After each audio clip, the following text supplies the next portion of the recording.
হাতে গোনা মাত্র আর একটা দিন। ৮ তারিখ গেলেই ৯ তারিখ।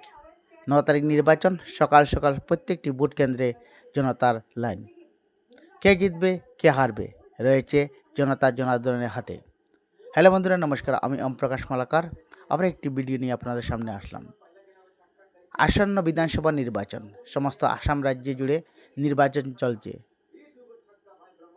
বরাকবলিতে নরসিংপুর মণ্ডলের অন্তর্গত চানিগার জীবিতে কিন্তু ভারতীয় জনতা পার্টির জোরদার প্রচার চলছে। কেউ বা বাইকের সাহায্যে র্যালি করছেন, কেউ বা বিজেপির পতাকা নিয়ে র্যালি করছেন।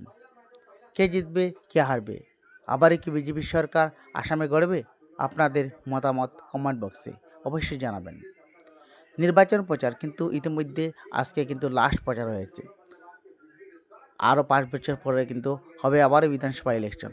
তো সেই সব নির্বাচনে লক্ষ্য রেখে যাতে ভারতীয় জনতা পার্টির প্রার্থীরা জয়লাভ করে, সেই লক্ষ্যে গ্রামে গঞ্জে শহরে চলছে জোর কদমে প্রচার। আজকে শেষ মুহূর্তে দেখা গেল ভারতীয় জনতা পার্টির এক বিশাল ঝলক। গ্রামে গঞ্জে কিন্তু একই সুর উঠছে, ভারতীয় জনতা পার্টি জিন্দাবাদ। কি আবারও হেমন্ত সরকার গঠন করবেন আসামে রাজ্যে কি আবার বিজেপি সরকার হবে? মতামত আপনারা কমেন্টে অবশ্যই জানাবেন। ধন্যবাদ।